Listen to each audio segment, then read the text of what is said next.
ஆத்ம வணக்கம். அவரவர் பிறந்த நாளில் அவங்கவுங்க பிறந்த நட்சத்திரத்தை கொண்டு அந்த நாளில் நம்ம எந்த மாதிரி பூஜைகள் செய்கிறது நமக்கு மிகுந்த நன்மையை கொடுக்கும் அப்படிங்கிறத பற்றி இந்த பதிவின் மூலமாக நாம் தெரிஞ்சுக்கிறோம். இந்த நாளில் நம்ம பிறந்த நட்சத்திரம் வரக்கூடிய அந்த நாளில் அதிகாலையில் எழுந்திரிச்சு குளிச்சுட்டு அது மாதிரி சுக்கிர ஓரையில் ஒரு நெய் தீபம் ஏற்றி வைத்து நமக்கு பிடித்த எந்த கடவுளாக இருந்தாலும் அந்த கடவுளோட திருவுருவ படத்தை நம்ம வைத்து கொண்டு நமக்குரிய அந்த நட்சத்திர மலர்களை கொண்டு நம்ம அர்ச்சனை பண்ணிட்டு வந்தோம் அப்படின்னா பல கோயில் ஸ்தலங்களுக்கெல்லாம் போய் அதிகப்படியான நன்மையை நமக்கு கொடுக்கும். அந்த நட்சத்திர தேவதைகள் நமக்கு ஆசி வழங்குவாங்க அப்படின்னும் நம்பப்படுது. நம்ம முன்னோர்கள் சொல்லி வச்சுட்டு போயிருக்காங்க. அப்படிப்பட்ட அற்புதமான இந்த நம்ம நட்சத்திர நாட்களை நம்ம எப்படி பயன்படுத்தி வாழ்க்கையில் முன்னேறுவது அப்படிங்கிறத பற்றின ஒரு அற்புதமான பதிவை நோக்கி நாம் ஒவ்வொரு நட்சத்திரத்துக்குரிய மலர்கள் என்ன அப்படிங்கிறத பற்றி நாம் பார்க்கலாம். பொதுவாக நம்ம நட்சத்திரங்கள் அப்படின்னு சொல்லிட்டாலே 27 நட்சத்திரங்கள் இருக்குது அப்படிங்கிறது நமக்கு எல்லாருக்குமே தெரியும். அதில் பார்த்திங்கன்னா அஸ்வினி முதல் ரேவதி வரை இருக்கக்கூடிய நட்சத்திரங்கள் அதனுடைய மலர்கள் பற்றி நாம் இப்போ தெரிஞ்சுக்கலாம். அஸ்வினி நட்சத்திரத்துக்குரிய மலர் சாமந்தி பூ அப்படின்னு சொல்லக்கூடியது. இந்த பூவை கொண்டு அந்த நாளில் நம்ம அர்ச்சனை பண்ணணும்.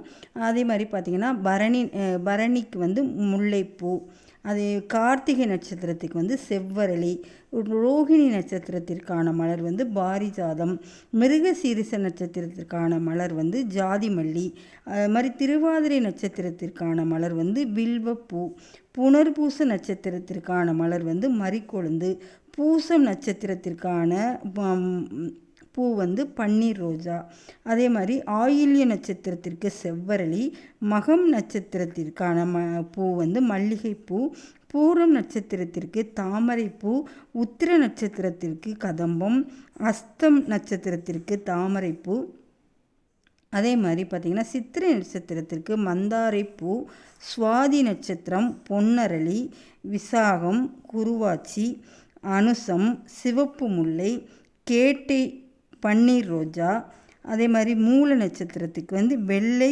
சங்குப்பூ, அதே மாதிரி பூராடத்துக்கு விருச்சி மலர், அதே மாதிரி உத்திராடத்துக்கு சம்மங்கிப்பூ, அது மாதிரி திருவோண நட்சத்திரத்திற்கான மலர் பார்த்திங்கன்னா சிவப்பு ரோஜா, அது மாதிரி அவிட்ட நட்சத்திரத்திற்குரிய மலர் செண்பகப்பூ, சதயம் நட்சத்திரத்திற்குரிய மலர் மீலோற்சவம் அப்படின்னு சொல்லக்கூடிய ஒரு மலர் அது மாதிரி பூரட்டாதி நட்சத்திரத்துக்கு வெள்ளை அரளிப்பூ, அதே மாதிரி உத்திரட்டாதி நட்சத்திரத்துக்கு நந்தியாவட்டைப்பூ, ரேவதி நட்சத்திரத்திற்கான மலர் செம்பருத்தி பூ.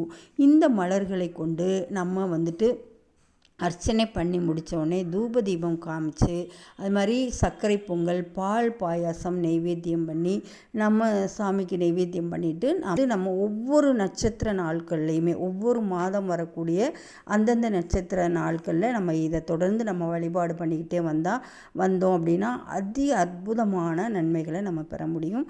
அப்படிப்பட்ட இந்த சக்தி வாய்ந்த இந்த நட்சத்திர தேவதைகளோட அவங்களோட அருளாசியும் கிடைக்கும்.